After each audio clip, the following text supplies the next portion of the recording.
Dans les profondeurs de l'éternité, bien avant que les premiers rayons de lumière ne transpercent l'obscurité cosmique et que l'homme ne fasse son premier pas hésitant sur terre, le Créateur donna naissance à une multitude d'êtres majestueux, destinés au service et à l'adoration. Parmi ces célestes, l'un des plus puissants guerriers jamais engendrés dans les demeures célestes se distinguait particulièrement, l'archange Michel. Son nom, tel un coup de tonnerre, résonne à travers les cieux, rappelant la grandeur illimitée du Tout-Puissant. Michel n'est pas un simple ange, il est l'un des plus hauts commandants de l'armée céleste, l'un des 7 archanges honorés de se tenir devant le trône du Seigneur. Son histoire est celle d'une fidélité inébranlable, d'une puissance inégalée et d'un dévouement sans faille à son Créateur. Et bien que les Saintes Écritures ne révèlent pas tous les mystères entourant les entités angéliques, elles offrent un aperçu lumineux du rôle unique de Michel dans le plan divin. Levons ensemble le voile du mystère et découvrons pourquoi l'archange Michel est vénéré comme l'ange le plus puissant et comment son existence même reflète la gloire du Créateur. Dans le royaume céleste, les noms recèlent une force et une destinée particulière. Le nom Michel, tirant ses racines de l'hébreu ancien Mikaël, porte en lui la quintessence de sa mission. Mi signifie qui, ka, comme, et El est une référence à Dieu. Ensemble, ils forment une question profonde et englobante. Qui est comme Dieu? Ce nom n'est pas une simple désignation, c'est une déclaration de foi, un rappel incessant que personne ne peut être comparé au Créateur. Lorsque le prophète Daniel fut honoré de visions des derniers temps, il mentionna ce redoutable archange dans le livre de Daniel, chapitre 12, verset 1. En ce temps-là se lèvera Michel, le grand chef, le défenseur des enfants de ton peuple. De cet extrait, il devient clair que Michel n'est pas un simple messager, mais un prince céleste, le protecteur du peuple de Dieu. Son nom résonne comme un cri de guerre, déclarant la guerre à toute créature osant rivaliser avec le Seigneur ou s'élever au-dessus de lui. Cette question, contenue dans son nom, est devenue une caractéristique déterminante de Michel. Lorsque les flammes de la rébellion éclatèrent dans les cieux, c'est ce rappel. Qui est comme Dieu? Qui résonna dans les voûtes célestes, alors qu'il menait les légions angéliques fidèles contre ceux qui osaient défier l'autorité divine. Ainsi, le nom de Michel est à la fois une question et une réponse, proclamant la suprématie absolue de Dieu sur toute la création. Avant même que la lumière ne fût séparée des ténèbres, le Créateur fit surgir de magnifiques êtres célestes, les anges. Bien que les textes sacrés ne donnent pas de date précise pour la création des anges, ils indiquent sans équivoque leur existence avant la fondation de la terre, comme en témoigne le livre de Job, chapitre 38, versets 4 à 7. « Où étais-tu quand je fondais la terre? Dis-le, si tu as de l'intelligence. Qui en a fixé les dimensions, le sais-tu? Ou qui a étendu sur elle le cordeau? Sur quoi ces bases sont-elles appuyées? Ou qui en a posé la pierre angulaire, alors que les étoiles du matin éclataient en chants de joie, et que tous les fils de Dieu poussaient des cris d'allégresse? Parmi ces premières créatures, Michel fut créé non pas comme un être parmi d'autres, mais comme l'un des plus éminents. Les Écritures ne détaillent pas le processus de sa création, mais il est établi qu'il est apparu par la parole de Dieu, comme il est dit dans le psaume 148, versets 2 et 5. « Louez-le, vous tous ses anges, louez-le, vous toutes ses armées, qu'ils louent le nom de l'Éternel, car il a commandé et ils ont été créés. » Michel est né pour servir, adorer et accomplir les desseins divins. Contrairement aux humains, créés un peu inférieurs aux anges, comme le dit le psaume 8, verset 5, Michel fut doté dès le commencement d'une force et d'une intelligence extraordinaires. Comme tous les anges, il fut créé comme un être spirituel et immortel, non limité par les lois physiques que nous connaissons, capable de se déplacer entre les sphères célestes et terrestres selon la volonté du Tout-Puissant.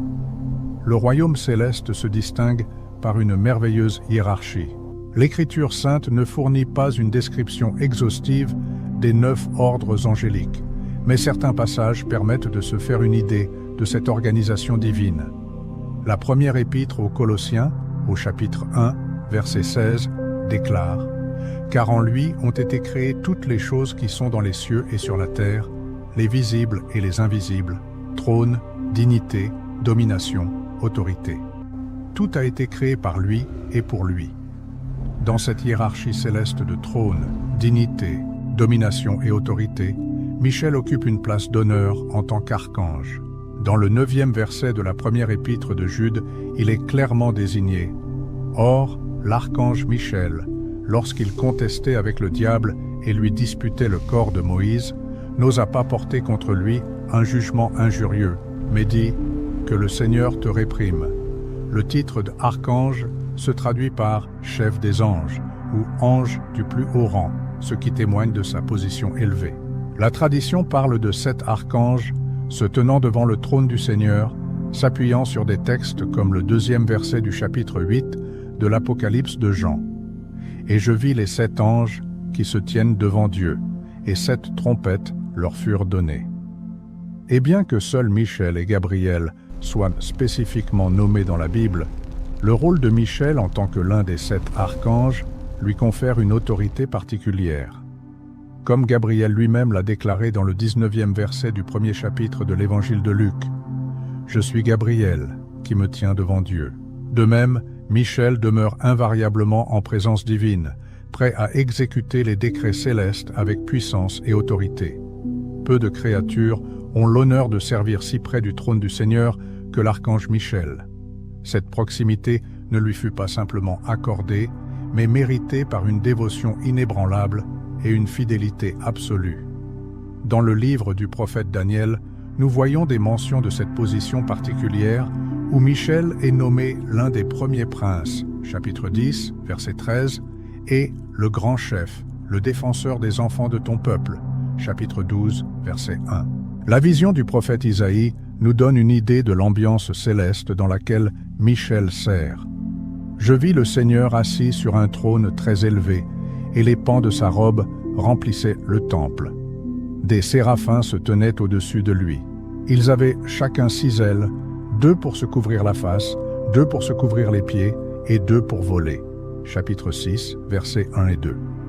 Bien que Michel ne soit pas mentionné directement dans cet extrait, cela illustre l'atmosphère sacrée dans laquelle les anges supérieurs accomplissent leur service. En tant que gardien de la gloire divine, Michel protège inlassablement la sainteté du trône du Seigneur. Cette position de responsabilité lui donne la possibilité de recevoir des instructions directement du Tout-Puissant, comme on le voit dans le 7e verset du chapitre 12 de l'Apocalypse de Jean, où il dirige l'armée céleste dans la bataille contre le dragon. Et il y eut guerre dans le ciel. Michel et ses anges combattirent contre le dragon, et le dragon et ses anges combattirent. Le rôle de Michel en tant que gardien de la gloire divine le place parmi les êtres les plus proches de Dieu, constamment baignés par la lumière de la présence divine, absorbant la sagesse et la force émanant directement du trône céleste. Dieu a doté Michel de qualités exceptionnelles pour l'accomplissement de sa mission céleste. Sa puissance est extraordinaire, même parmi les créatures angéliques. Lorsque Daniel recevait des visions des temps à venir, l'ange lui dit « Le chef du royaume de Perse m'a résisté 21 jours, mais voici Michel, l'un des principaux chefs, est venu à mon secours. » Chapitre 10, verset 13. Ce récit montre que Michel possède une force suffisante pour affronter des forces spirituelles que même d'autres anges puissants ne pouvaient vaincre seuls. La fidélité de Michel à Dieu est un exemple d'inébranlable détermination. Alors qu'environ un tiers de l'armée angélique succomba à la tentation de la rébellion menée par Lucifer, Michel demeura ferme dans sa loyauté envers le Créateur. Dans l'Apocalypse, chapitre 12, versets 7 à 9, nous trouvons la mention de la bataille céleste. Et il y eut guerre dans le ciel. Michel et ses anges combattirent contre le dragon, et le dragon et ses anges combattirent, mais ils ne furent pas les plus forts, et leur place ne fut plus trouvée dans le ciel. Cet extrait témoigne non seulement de la puissance physique de Michel, mais aussi de la force de son esprit, de son adhésion à la vérité et à la justice divine. La prudence de Michel se manifeste clairement dans son opposition à Satan à propos du corps de Moïse, comme il est dit dans l'épître de Jude, chapitre 1, verset 9. Or, l'archange Michel lorsqu'il contestait avec le diable et lui disputait le corps de Moïse, n'osa pas porter contre lui un jugement injurieux, mais dit « Que le Seigneur te réprime ». Même face à son adversaire, Michel a fait preuve de sagesse, respectant l'autorité divine et s'abstenant de toute accusation personnelle, s'en remettant plutôt au jugement de Dieu. Ses qualités, une force remarquable, une loyauté inébranlable et une compréhension aiguë, font de Michel l'instrument idéal entre les mains de Dieu pour diriger les armées célestes. Dans les rares cas où des humains furent honorés de voir des anges, leur apparence était décrite comme majestueuse et impressionnante. L'archange Michel, en tant que l'un des guerriers les plus éminents des forces célestes, est souvent associé au symbole de la puissance et de l'autorité divine. Bien que les Saintes Écritures ne contiennent pas de description détaillée de sa tenue, certains textes permettent de se faire une idée de son apparence possible. Lorsque Josué rencontra un être céleste avant la bataille de Jéricho, il vit un guerrier se tenant devant lui avec une épée dégainée à la main. Josué s'approcha de lui et demanda « Es-tu des nôtres ou de nos ennemis ?» Celui-ci répondit « Non, mais je suis le chef de l'armée de l'Éternel. J'arrive maintenant. » Livre de Josué, chapitre 5, versets 13 et 14. De nombreux érudits pensent que ce chef pourrait être Michel, étant donné son rôle de chef des armées célestes. L'épée flamboyante est un symbole souvent associé à Michel, incarnant la justice divine et la protection des desseins du Seigneur. Dans l'Apocalypse, chapitre 1, verset 16, le Christ est décrit comme ayant une épée aiguë à 2 tranchants, sortant de sa bouche, symbolisant la parole de Dieu. En tant qu'exécuteur de la volonté divine, Michel possède le pouvoir de cette même parole. L'armure céleste protégeant cet archange n'est pas faite de matériaux terrestres, mais de justice et de vérité. Comme Paul le décrivait dans l'Épître aux Éphésiens, chapitre 6, versets 14 à 17, l'armure spirituelle comprend la ceinture de la vérité, la cuirasse de la justice, le bouclier de la foi, le casque du salut et l'épée de l'esprit. En tant que défenseur de la vérité divine, Michel est sans aucun doute revêtu d'une telle protection à l'échelle céleste, rayonnant de lumière et de gloire lorsqu'il accomplit ses missions divines. Le leadership dans le royaume de Dieu ne s'acquiert pas par la force, mais est conféré d'en haut. Michel ne s'est pas proclamé commandant, mais a reçu cette autorité directement du Créateur. Dans le livre de Daniel, chapitre 10, verset 21, l'ange l'appelle Michel, votre prince, ce qui indique un rôle de leader désigné par Dieu. Le titre de prince implique une autorité royale, celle d'un souverain agissant au nom du roi des rois. L'étendue de l'autorité accordée à Michel devient évidente dans l'Apocalypse, chapitre 12, verset 7. Et il y eut guerre dans le ciel.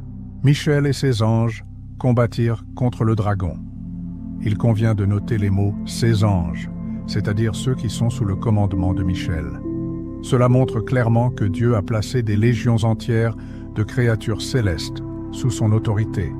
La confiance de Dieu en Michel est confirmée par l'importance des responsabilités qui lui sont confiées. Dans le livre de Daniel, chapitre 12, verset 1, il est décrit comme « le grand chef, le défenseur des enfants de ton peuple ». Lorsque Dieu eut besoin d'un protecteur pour son peuple élu en un temps de détresse sans précédent, il désigna Michel pour accomplir cette tâche responsable. Cette autorité ne repose pas sur des réalisations personnelles ou des aspirations de carrière, mais sur la prédétermination souveraine du Tout-Puissant. Comme l'enseigna Jésus-Christ dans l'Évangile selon Matthieu, chapitre 20, versets 26 et 27, « Il n'en sera pas de même parmi vous. Mais quiconque veut être grand parmi vous, qu'il soit votre serviteur. Et quiconque veut être le premier parmi vous, qu'il soit votre esclave. » L'archange Michel incarne ce principe dans le monde céleste. Sa grandeur découle de son obéissance absolue à la volonté du Seigneur et de sa volonté inébranlable de servir les desseins divins. Tournons notre regard vers le début de la rébellion dans les cieux, initiée par l'ambition de Lucifer.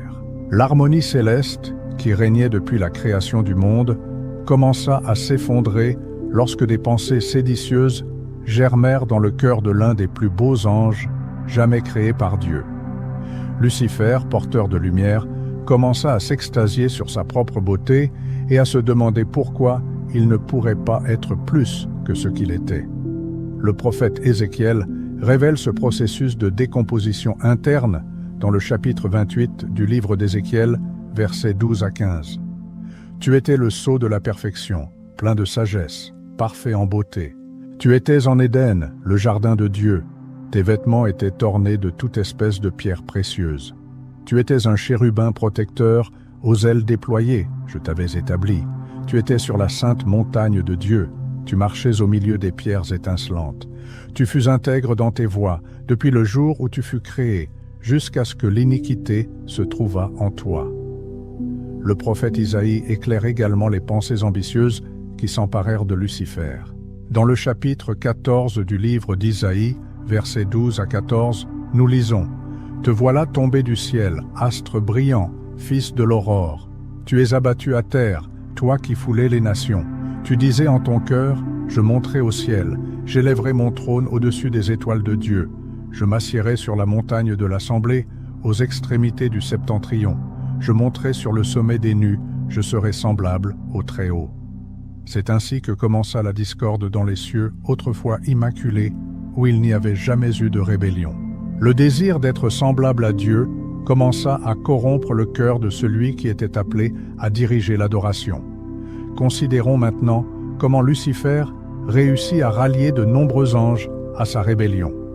Ce qui commença comme une pensée rebelle dans le cœur de Lucifer se transforma rapidement en un mouvement de protestation à grande échelle.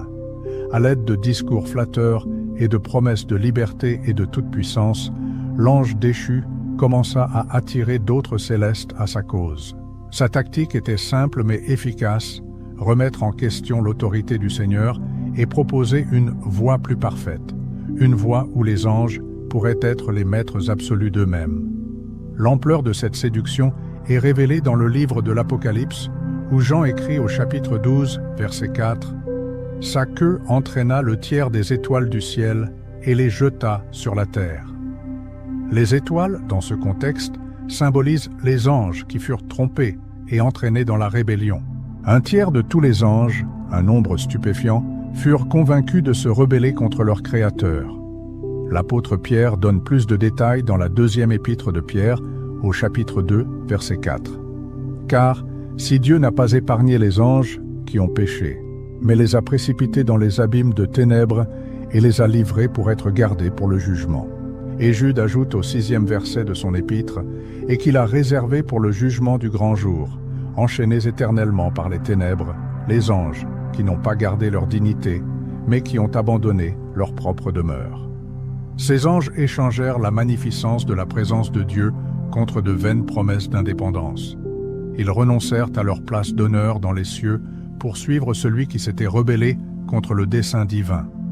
Jamais auparavant, un tel nombre de créatures célestes ne s'étaient unies pour s'opposer à leur Créateur. Maintenant, nous allons examiner comment Michel a découvert la rébellion qui se préparait. Tandis que Lucifer s'employait à semer les graines de la révolte dans les demeures célestes, l'archange Michel demeurait inébranlablement fidèle au trône de Dieu. C'est dans les moments d'intimité avec le Créateur, lorsque Michel était en sa présence directe, que le complot ne put rester secret. Le Dieu omniscient révéla à son fidèle archange ce qui se tramait dans les recoins éloignés du royaume céleste. Bien que l'Écriture sainte ne décrive pas en détail comment Michel apprit l'existence du complot, nous pouvons voir dans la Bible comment il réagit à cette nouvelle.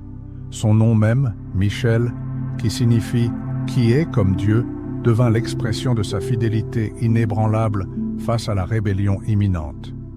Tandis que Lucifer déclarait avec arrogance dans le livre du prophète Isaïe, au chapitre 14, verset 14, « Je serai semblable au Très-Haut », Michel répondit par une vérité fondamentale. Personne n'est semblable à Dieu. La découverte d'une telle trahison fut, sans aucun doute, un moment de profonde tristesse pour l'archange Michel. Des êtres créés pour l'adoration se rebellaient maintenant contre leur Créateur. Des anges, qui avaient autrefois servi à ses côtés, se retrouvaient entraînés dans la tromperie. L'apôtre Jean nous donne un aperçu du conflit qui s'ensuivit dans le livre de l'Apocalypse, au chapitre 12, verset 7. Et il y eut guerre dans le ciel. Michel et ses anges combattirent contre le dragon, et le dragon et ses anges combattirent. Face à cette trahison, Michel ne montra pas la moindre hésitation.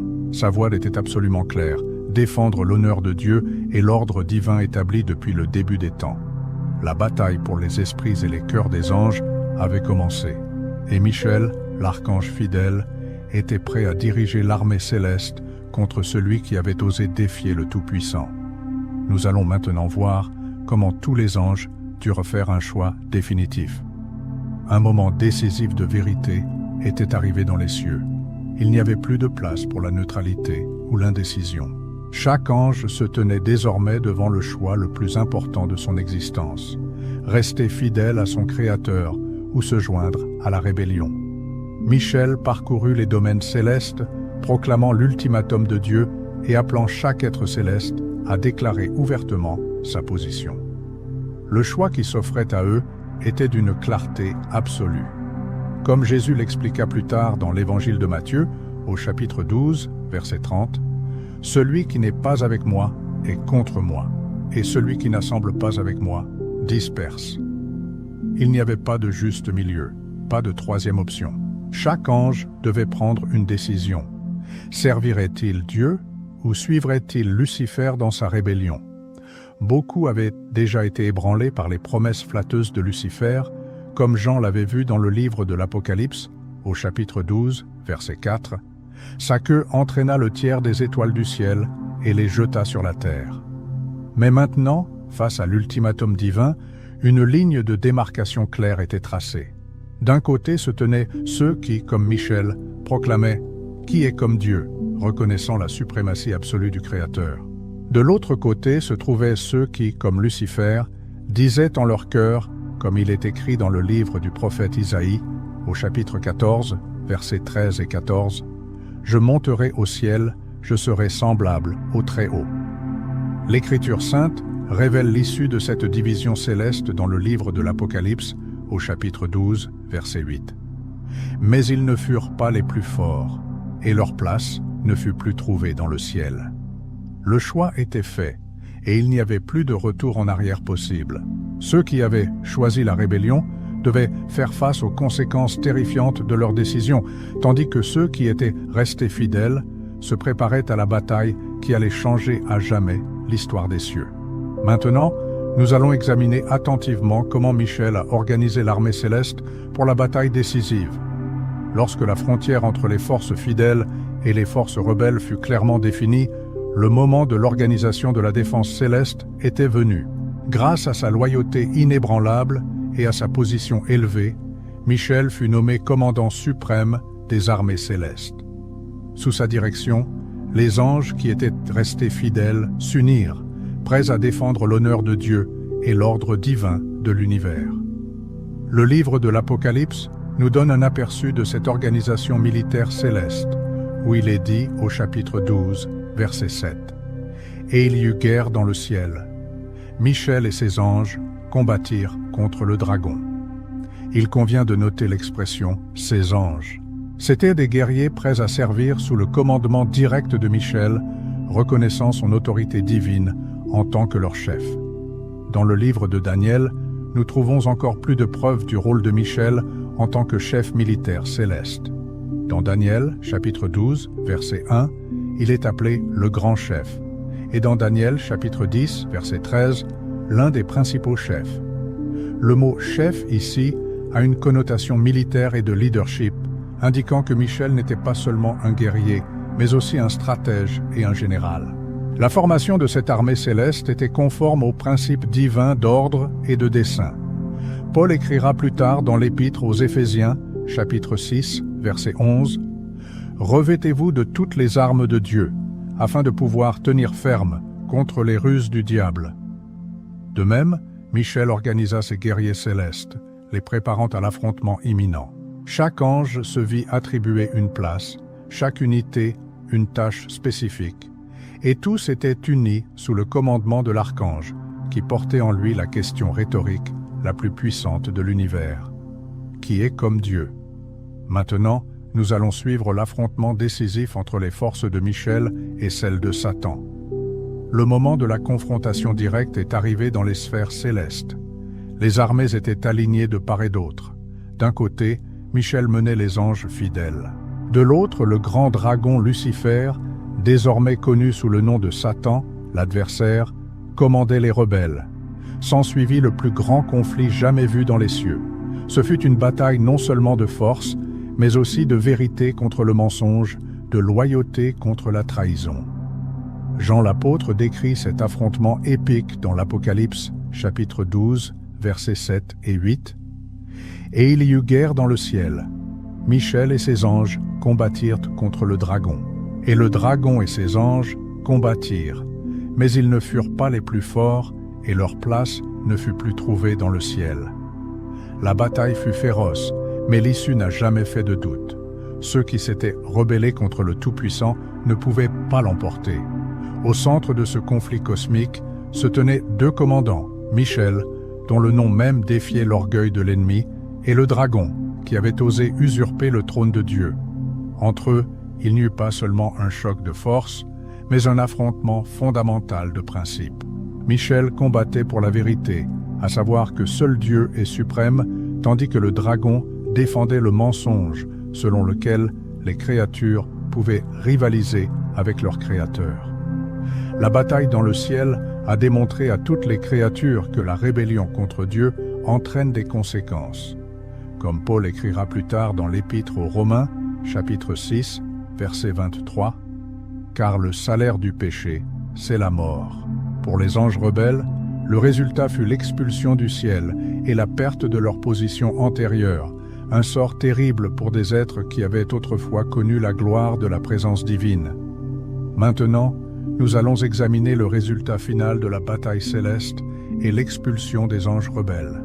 La bataille céleste atteignit son paroxysme lorsque Michel et son armée angélique, dotés de la puissance divine, se jetèrent sur les forces de Satan. Cet affrontement fut décisif et son issue irrévocable. Jean le théologien décrit ce qui s'est passé dans l'Apocalypse, chapitre 12, verset 9. « Et il fut précipité, le grand dragon, le serpent ancien, appelé le diable et Satan, celui qui séduit toute la terre, il fut précipité sur la terre, et ses anges furent précipités avec lui. » Ce ne fut pas une victoire partielle ou temporaire. Les rebelles subirent une défaite écrasante et furent à jamais chassés de la présence de Dieu. Comme nous le lisons à nouveau dans l'Apocalypse, chapitre 12, verset 8, « Et ils ne furent pas les plus forts, et leur place ne fut plus trouvée dans le ciel. » Jésus-Christ lui-même a mentionné cet événement lorsqu'il dit à ses disciples dans l'Évangile de Luc, chapitre 10, verset 18, « Je voyais Satan tomber du ciel comme un éclair. » L'expulsion fut complète et définitive. L'apôtre Pierre décrit le sort des anges déchus dans la deuxième épître de Pierre, chapitre 2, verset 4. « Car si Dieu n'a pas épargné les anges qui ont péché, mais les a précipités dans les abîmes de ténèbres et les a livrés pour être gardés pour le jugement. Les cieux furent purifiés de la rébellion grâce à la direction ferme de Michel et à la fidélité des anges qui se rangèrent à ses côtés. Une voix de louange s'éleva dans les cieux, comme l'écrivit Jean dans l'Apocalypse, chapitre 12, verset 10. Et j'entendis dans le ciel une voix forte qui disait « Maintenant le salut est arrivé, et la puissance, et le règne de notre Dieu, et l'autorité de son Christ. » La justice avait triomphé, l'ordre était restauré, et Michel, le grand prince, avait accompli sa mission de préserver la sainteté du royaume céleste. Maintenant, nous allons découvrir les nouveaux rôles que Michel a assumés après la bataille. Après la victoire remportée et l'expulsion des rebelles, il était temps de rétablir l'ordre dans les cieux. Michel, qui avait prouvé sa loyauté et ses qualités de leader pendant le conflit, se vit confier de nouvelles et importantes responsabilités. Les cieux, désormais libérés de la rébellion, avaient besoin d'être réorganisés pour continuer à accomplir les desseins divins. Les anges qui étaient restés fidèles furent confirmés dans leur position, tandis que de nouvelles fonctions furent créées pour combler le vide laissé par l'expulsion des rebelles. Comme le suggère l'apôtre Paul dans l'Épître aux Éphésiens, chapitre 1, verset 21, il existe dans le monde spirituel des principautés, des autorités, des puissances et des dominations. Et après la guerre, cette structure avait besoin d'être réorganisée. Michel, déjà nommé l'un des principaux princes dans le livre du prophète Daniel, chapitre 10, verset 13, assuma des obligations encore plus grandes.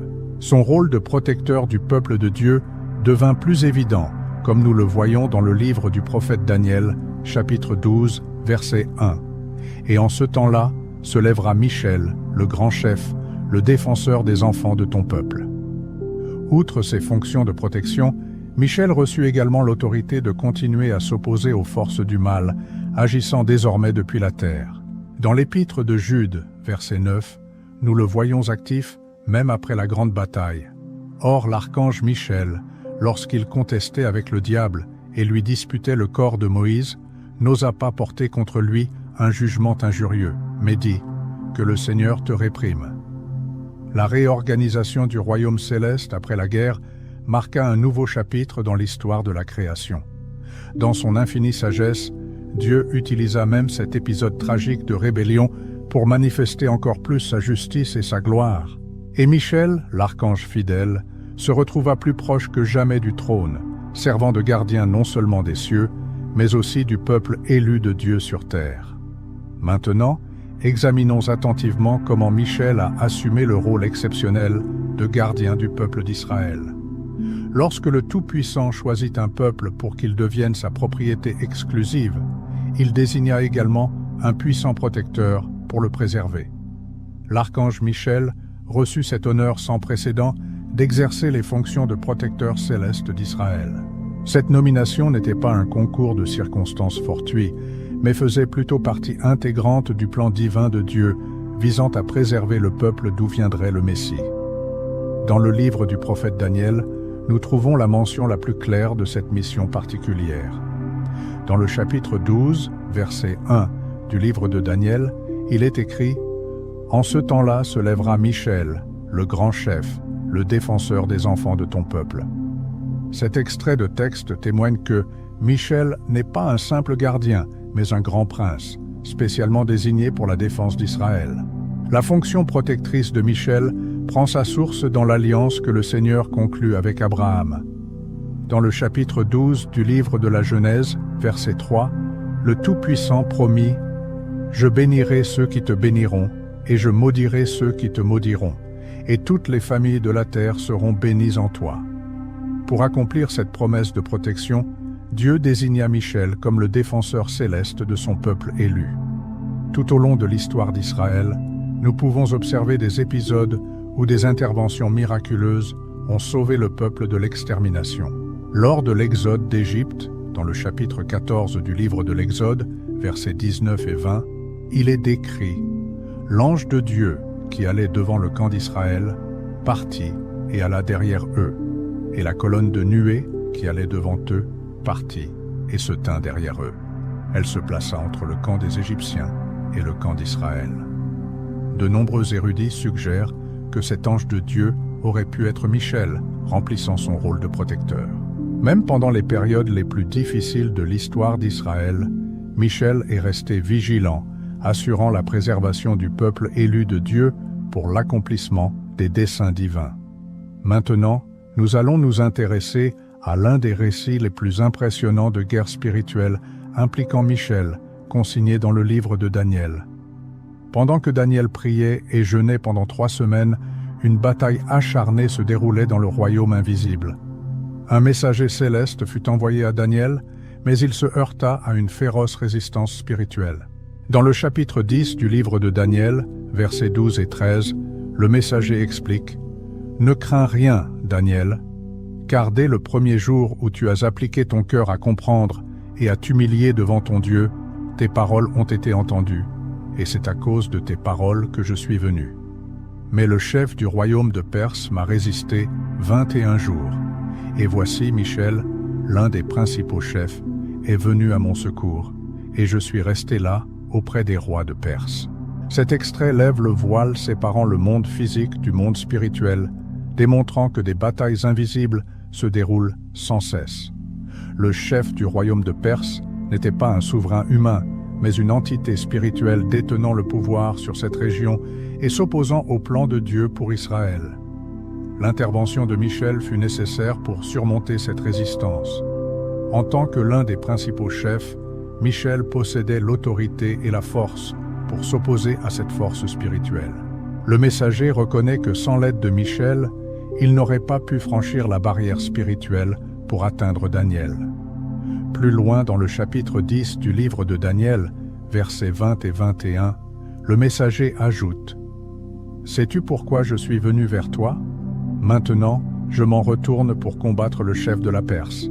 Et quand je partirai, voici, le chef de Javan, Grèce, viendra.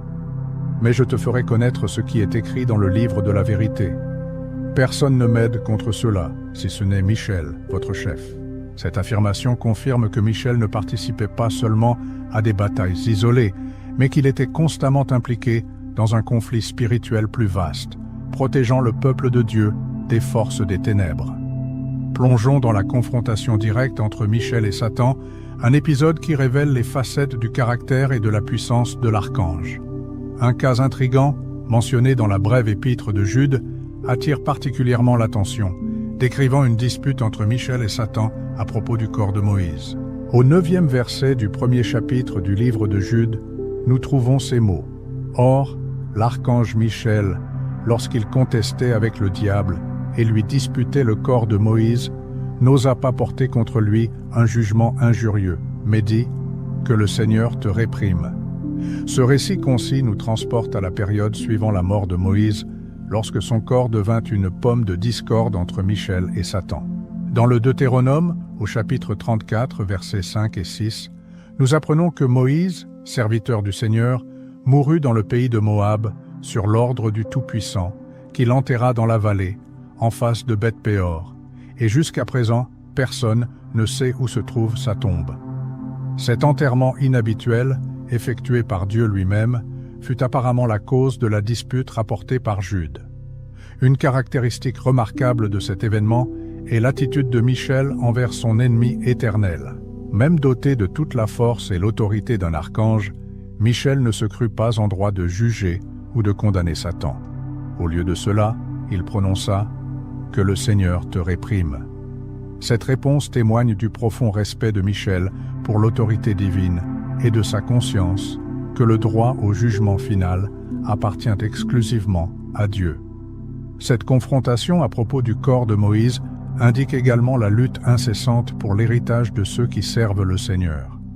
Satan cherche à diffamer la mémoire même de ceux qui furent fidèles au Tout-Puissant.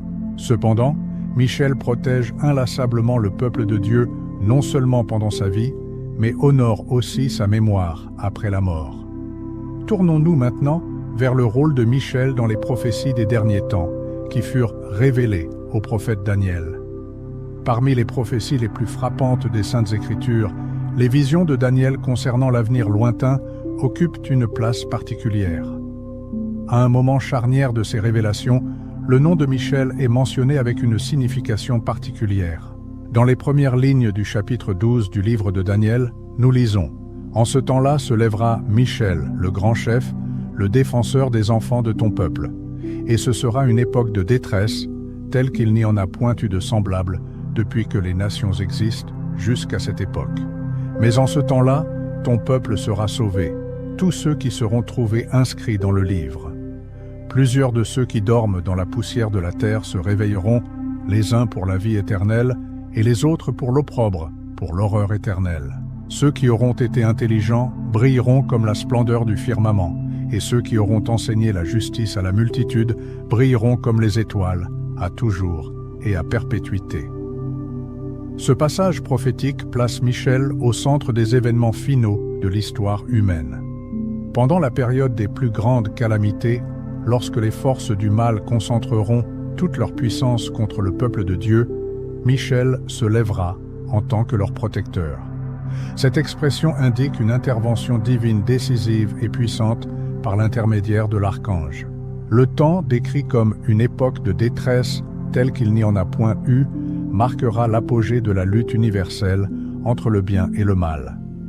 Il est important de noter qu'en ce moment crucial, Dieu désigne Michel comme le protecteur céleste de son peuple. La même entité angélique qui a autrefois chassé Satan du ciel affrontera de nouveau les forces des ténèbres dans les derniers jours. La prophétie décrit également la résurrection des morts et les événements du jugement dernier, étroitement liés à l'avènement de Michel. Cela suggère que le rôle de l'archange ne se limite pas à la protection du peuple de Dieu, mais inclut également l'annonce de la transition de l'histoire terrestre à l'éternité. Examinons comment Michel a assuré la protection du peuple de Dieu pendant les temps difficiles de la captivité babylonienne.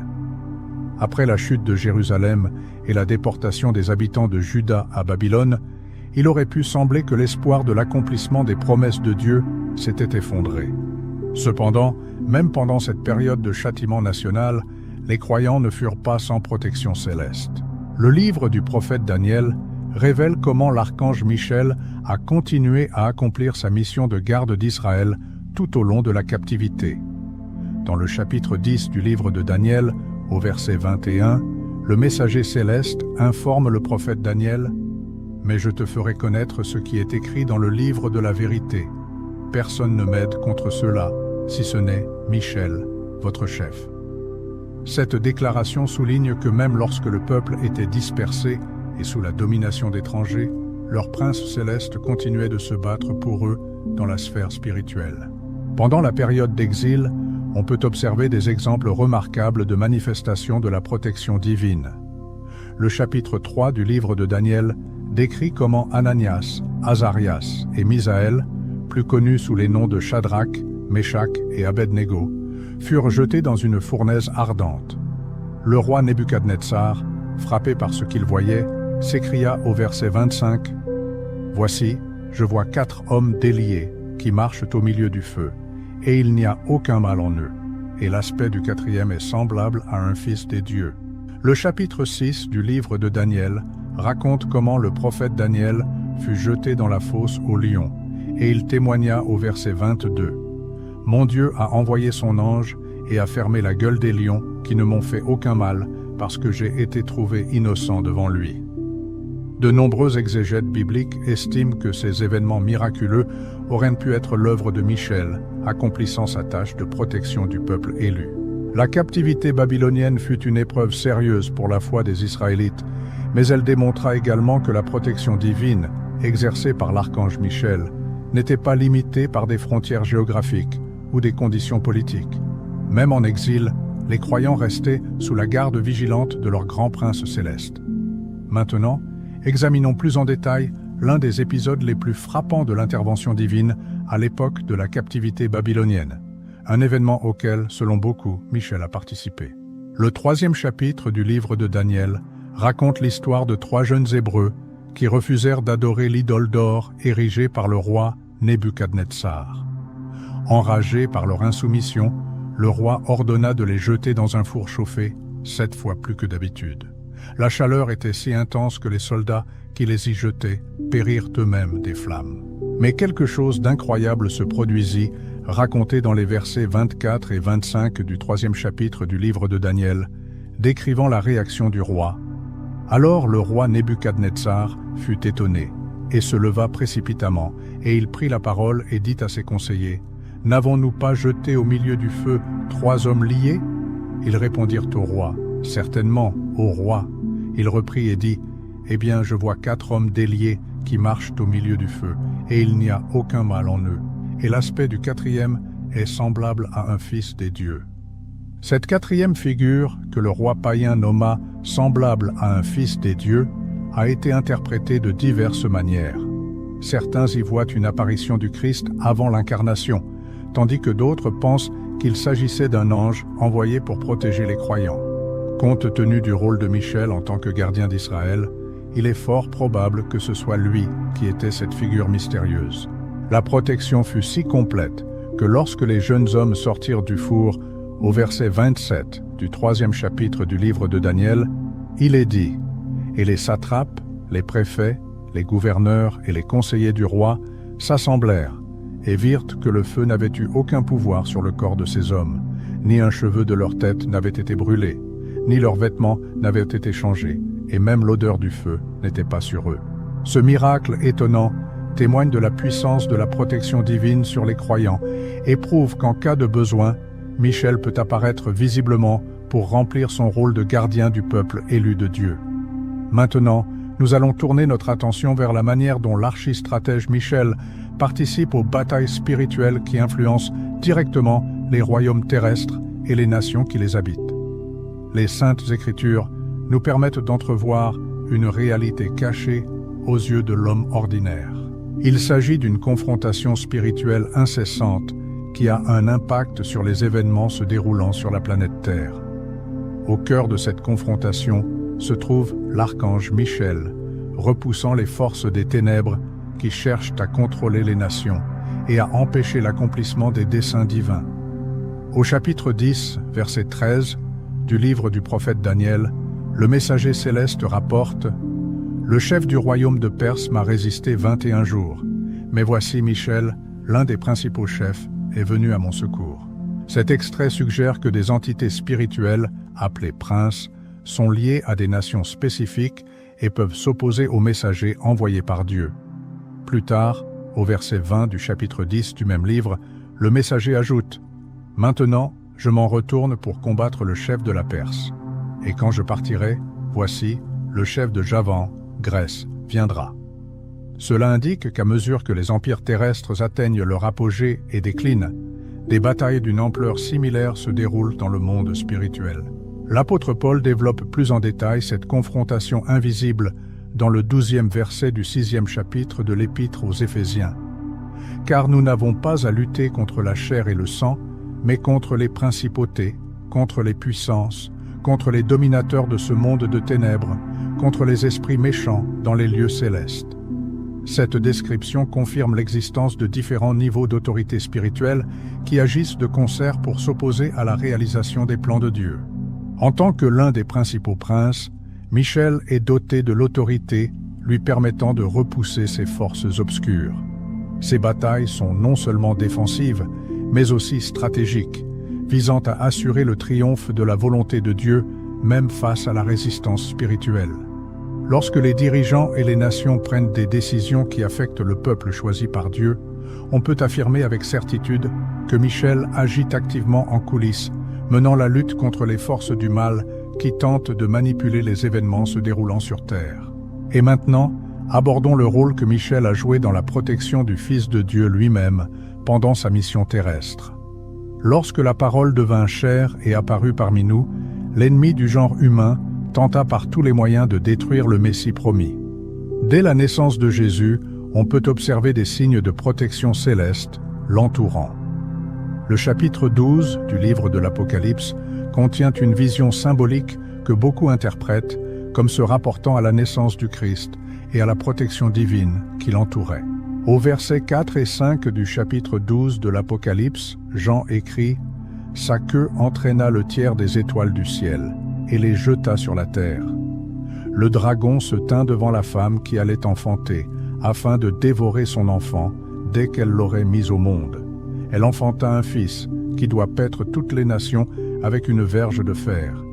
Et son enfant fut enlevé vers Dieu et vers son trône. » La tentative du dragon, personnifiant Satan, de détruire l'enfant, peut être vue dans le massacre des innocents ordonné par Hérode, comme le raconte le 2e évangile de Matthieu, au verset 16. Cependant, Jésus fut protégé grâce à un avertissement angélique donné à Joseph dans le 2e évangile de Matthieu, au verset 13. Comme il s'en allait, voici, un ange du Seigneur apparut en songe à Joseph et dit « Lève-toi, prends le petit enfant et sa mère, fuis en Égypte, et reste-y jusqu'à ce que je te le dise, car Hérode cherchera le petit enfant pour le faire périr. » Bien que le nom de Michel ne soit pas explicitement mentionné dans ces événements, son rôle de grand chef, le défenseur des enfants de ton peuple, dont il est question au verset 1er du chapitre 12 du livre du prophète Daniel, témoigne avec conviction de sa participation à la protection du Messie, l'enfant le plus important jamais né dans le peuple d'Israël. Pendant le ministère terrestre de Jésus-Christ, il y eut des épisodes où il échappa miraculeusement au danger. Dans l'évangile de Luc, au chapitre 4, versets 29 et 30, il est rapporté comment une foule, saisie de fureur, entendait le précipiter d'une falaise, mais, il passa au milieu d'eux et s'en alla. Peu avant sa crucifixion, dans l'évangile de Matthieu, au chapitre 26, verset 53, Jésus dit « Crois-tu que je ne puisse pas maintenant prier mon Père, qui me donnerait aussitôt plus de 12 légions d'anges ?» Il est fort probable que Michel, en tant que chef de l'armée céleste, aurait dirigé ces légions, prêtes à défendre le Fils de Dieu au premier appel. Maintenant, tournons notre regard vers la période qui a suivi l'ascension de Jésus-Christ et examinons le rôle que Michel a joué pendant l'ère de l'établissement de l'Église chrétienne. Les Saintes Écritures ne disent pas grand-chose sur l'activité de cet archange pendant cette période. Cependant, cela ne signifie pas qu'il est resté inactif. En tant que fidèle gardien du peuple de Dieu, Michel a continué à protéger les croyants, mais son attention s'est désormais étendue à l'Église, à l'Israël spirituel. L'apôtre Paul, dans l'épître aux Galates, au chapitre 3, verset 29, affirme « Et si vous êtes à Christ, vous êtes donc la postérité d'Abraham, héritier selon la promesse. » Ce lien spirituel entre l'Église et Israël suggère que la protection, auparavant accordée au peuple élu, s'étend désormais à tous les disciples du Christ à travers le monde. Malgré la lutte spirituelle continue dont Paul parle dans l'épître aux Éphésiens, au chapitre 6, verset 12, « Car nous n'avons pas à lutter contre la chair et le sang, mais contre les principautés, contre les puissances, contre les dominateurs de ce monde de ténèbres, contre les esprits méchants dans les lieux célestes. » Michel continue son travail invisible, retenant les forces du mal qui entravent la propagation de la bonne nouvelle. Jésus-Christ lui-même a parlé de la protection angélique des croyants dans l'évangile de Matthieu, au chapitre 18, verset 10. « Gardez-vous de mépriser un seul de ces petits, car je vous dis que leurs anges dans les cieux voient continuellement la face de mon Père qui est dans les cieux. » Si chaque croyant bénéficie de la protection d'un ange gardien, à quel point l'archange Michel protège-t-il plus activement le corps du Christ dans son ensemble? Cette époque de calme apparent est en réalité une période de vigilance incessante. Michel attend l'heure désignée par Dieu lorsque son rôle redeviendra manifeste et décisif dans les événements finaux de l'histoire de l'humanité. Ensuite, nous examinerons comment Michel est lié aux événements du jugement dernier. À mesure que l'histoire humaine approche de sa fin, l'archange Michel joue un rôle de plus en plus important. L'Écriture sainte le lie directement aux événements apocalyptiques qui marqueront la fin de l'ordre mondial existant. Son rôle d'archange du jugement devient évident à partir de plusieurs textes bibliques. L'apôtre Paul, dans la première épître aux Thessaloniciens, au chapitre 4, verset 16, dit « Car le Seigneur lui-même a un signal donné à la voix d'un archange et au son de la trompette de Dieu, descendra du ciel, et les morts en Christ ressusciteront premièrement. » Bien que le nom de Michel ne soit pas mentionné ici, de nombreux théologiens estiment que c'est sa voix qui retentira à ce moment-là, car il est le seul à être nommé archange dans l'Écriture sainte. Ce lien avec la résurrection des morts est confirmé par la prophétie de Daniel, au chapitre 12, versets 1 et 2, où la venue de Michel est directement liée à la résurrection. En ce temps-là, se lèvera Michel, le grand chef, le défenseur des enfants de ton peuple. Et ce sera une époque de détresse, telle qu'il n'y en a point eu de semblable depuis que les nations existent jusqu'à cette époque. Mais en ce temps-là, ton peuple sera sauvé, tous ceux qui seront trouvés inscrits dans le livre. Plusieurs de ceux qui dorment dans la poussière de la terre se réveilleront, les uns pour la vie éternelle et les autres pour l'opprobre, pour l'horreur éternelle. Jésus-Christ mentionne également les anges participant au jugement dans l'évangile de Matthieu, chapitre 13, versets 41 et 42. Le Fils de l'homme enverra ses anges, qui arracheront de son royaume tous les scandales et ceux qui commettent l'iniquité, et ils les jetteront dans la fournaise de feu, où il y aura des pleurs et des grincements de dents. Michel, en tant que commandant en chef des armées angéliques, jouera un rôle crucial dans l'exécution de ces jugements. À mesure que la fin des temps approche, Michel se prépare à sortir de sa position apparemment silencieuse et à prendre une part active et visible aux événements décisifs qui sépareront à jamais les fidèles des infidèles. Maintenant, nous allons examiner le rôle de Michel en tant que héros du glorieux retour du Christ. l'un des événements les plus attendus de l'histoire de la rédemption est le retour de Jésus dans la gloire. L'Écriture sainte associe cet événement au son d'une puissante trompette, annonçant au monde la venue du Roi des Rois. L'archange Michel, semble-t-il, joue un rôle central dans cette annonce cosmique. L'apôtre Paul décrit ce moment dans la première épître aux Thessaloniciens, au chapitre 4, verset 16, « Car le Seigneur lui-même a un signal donné, à la voix d'un archange, et au son de la trompette de Dieu, descendra du ciel, et les morts en Christ ressusciteront premièrement. » Ici, nous voyons une séquence claire d'événements, un commandement divin suivi de la voix de l'archange et du son de la trompette précédant la descente du Seigneur. Jésus mentionne également cette trompette dans l'évangile de Matthieu, au chapitre 24, verset 31. « Il enverra ses anges avec la trompette retentissante, et ils rassembleront ses élus des 4 vents d'une extrémité des cieux à l'autre. » Cette annonce sonore sera non seulement un signal, mais aussi un appel à rassembler les élus de Dieu du monde entier. Paul ajoute plus de détails dans la première épître aux Corinthiens, au chapitre 15, versets 51 et 52. « Voici, je vous dis un mystère. Nous ne mourrons pas tous, mais tous nous serons changés, en un instant, en un clin d'œil, à la dernière trompette. Car la trompette sonnera, et les morts ressusciteront incorruptibles, et nous serons changés. » En tant que seul archange dont le nom est spécifiquement mentionné dans la Bible et celui qui se tient le plus près du trône de Dieu, Michel est le candidat le plus probable pour le rôle de la voix annonçant le retour du Christ. Son rôle de messager céleste marquera le début de la phase finale de la victoire de Dieu sur le mal.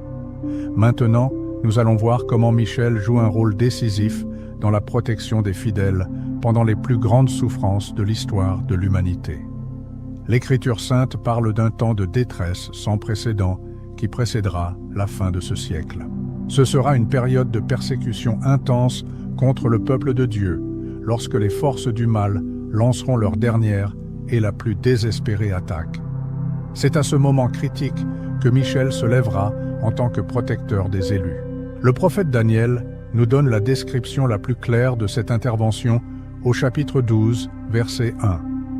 En ce temps-là se lèvera Michel, le grand chef, le défenseur des enfants de ton peuple, et ce sera une époque de détresse, telle qu'il n'y en a point eu de semblable depuis que les nations existent jusqu'à cette époque. Mais en ce temps-là, ton peuple sera sauvé, tous ceux qui seront trouvés inscrits dans le livre. Cet extrait révèle plusieurs vérités importantes. Premièrement, il y aura un temps de souffrance sans pareil dans l'histoire humaine. Deuxièmement, Michel se lèvera à ce moment précis, ce qui indique une intervention directe et puissante. Et troisièmement, le résultat de cette intervention sera la délivrance du peuple de Dieu. Jésus a également parlé de ce temps dans l'évangile de Matthieu, au chapitre 24, versets 21 et 22, « Car alors il y aura une grande tribulation, telle qu'il n'y en a point eu depuis le commencement du monde jusqu'à présent, et qu'il n'y en aura jamais. Et si ces jours n'étaient abrégés, aucune chair ne serait sauvée. Mais à cause des élus, ces jours seront abrégés. » La protection céleste sous la direction de Michel sera vitale pour la survie des fidèles en ce temps d'épreuves extrêmes. L'Apocalypse, au chapitre 12, versets 13 à 17, utilise un langage symbolique pour décrire cette protection. Quand le dragon vit qu'il avait été précipité sur la terre, il persécuta la femme qui avait enfanté le fils mâle. Et les 2 ailes du grand aigle furent données à la femme, afin qu'elle s'envolât au désert, en son lieu, loin de la face du serpent, où elle est nourrie un temps, des temps, et la moitié d'un temps. Cette protection surnaturelle pendant la tribulation reflète l'intervention de Michel au nom du peuple de Dieu. Maintenant, nous allons examiner la culmination de la confrontation spirituelle lorsque Michel affrontera Satan dans la bataille finale. Depuis la première rébellion dans les cieux, Michel et Satan sont devenus des adversaires irréconciliables. Ce qui a commencé par l'expulsion des anges rebelles, comme le raconte l'Apocalypse, chapitre 12, versets 7 à 9, s'achèvera par un affrontement final qui déterminera une fois pour toutes le destin de l'adversaire. Ce sera le dernier chapitre de la guerre cosmique qui s'est déroulée tout au long de l'histoire de l'humanité. Dans l'Apocalypse, chapitre 20, versets 1 à 3, Jean le théologien écrit « Puis je vis descendre du ciel un ange qui avait la clé de l'abîme et une grande chaîne dans sa main. Il saisit le dragon, le serpent ancien, qui est le diable et Satan, et le lia pour 1000 ans. Il le jeta dans l'abîme, qu'il ferma et scella sur lui, afin qu'il ne séduisît plus les nations, jusqu'à ce que les 1000 ans fussent accomplis. Après cela, il faut qu'il soit délié pour un peu de temps. Bien que le nom de cet ange ne soit pas mentionné, l'autorité et la puissance qu'il déploie en enchaînant Satan suggèrent sans équivoque qu'il pourrait s'agir de Michel, l'éternel rival de Satan. Cet acte d'emprisonnement de l'adversaire marque le début d'une période de calme sans précédent, où les influences maléfiques seront maîtrisées. Après 1000 ans, l'Apocalypse, chapitre 20, versets 7 à 10, décrit la confrontation finale. Quand les 1000 ans seront accomplis, Satan sera relâché de sa prison, et il sortira pour séduire les nations qui sont aux 4 coins de la terre. Et ils montèrent sur la surface de la terre, et ils investirent le camp des saints et la ville bien-aimée. Mais un feu descendit du ciel et les dévora.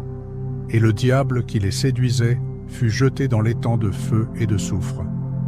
Dans cette lutte décisive, les forces célestes, vraisemblablement menées à nouveau par Michel, remporteront la victoire finale et inconditionnelle. L'adversaire, auquel Michel s'est opposé depuis le début, sera vaincu pour l'éternité. Maintenant, nous allons voir comment Michel participe au glorieux événement de la résurrection des morts. Parmi tous les événements qui marquent la fin de ce siècle, il n'y a guère de plus significatif que la résurrection de ceux qui sont partis avec foi. L'Écriture sainte lit directement Michel à ce moment triomphal où les croyants seront libérés des chaînes de la mort. Dans le livre du prophète Daniel, chapitre 12, versets 1 et 2, nous trouvons une prophétie qui associe Michel à la résurrection. En ce temps-là se lèvera Michel, le grand chef, le défenseur des enfants de ton peuple. Plusieurs de ceux qui dorment dans la poussière de la terre se réveilleront, les uns pour la vie éternelle et les autres pour l'opprobre, pour l'horreur éternelle. Cet extrait établit une corrélation claire entre l'avènement de Michel et le réveil des défunts. L'apôtre Paul développe cette idée dans la première épître aux Thessaloniciens, chapitre 4, verset 16, « Car le Seigneur lui-même a un signal donné à la voix d'un archange et au son de la trompette de Dieu, descendra du ciel, et les morts en Christ ressusciteront premièrement. » La voix de l'archange, qui est très probablement Michel, sera l'un des éléments clés initiant la résurrection. Jésus-Christ lui-même a parlé de cet événement dans l'évangile de Jean, chapitre 5, versets 28 et 29. « Ne vous en étonnez pas, car l'heure vient où tous ceux qui sont dans les sépulcres entendront sa voix, et ceux qui auront fait le bien ressusciteront pour la vie, mais ceux qui auront fait le mal ressusciteront pour le jugement. » En tant qu'archange principal, Michel joue, semble-t-il, un rôle particulier dans la libération des défunts de leur tombeau. Tout comme il s'est disputé avec Satan à propos du corps de Moïse, comme il est dit dans l'épître de Jude, verset 9, il participera à la libération finale de tous les croyants de la puissance de la mort. Ce sera la victoire finale sur le dernier ennemi qui sera détruit. Comme l'écrit l'apôtre Paul dans la première épître aux Corinthiens, chapitre 15, verset 26, le dernier ennemi qui sera détruit, c'est la mort.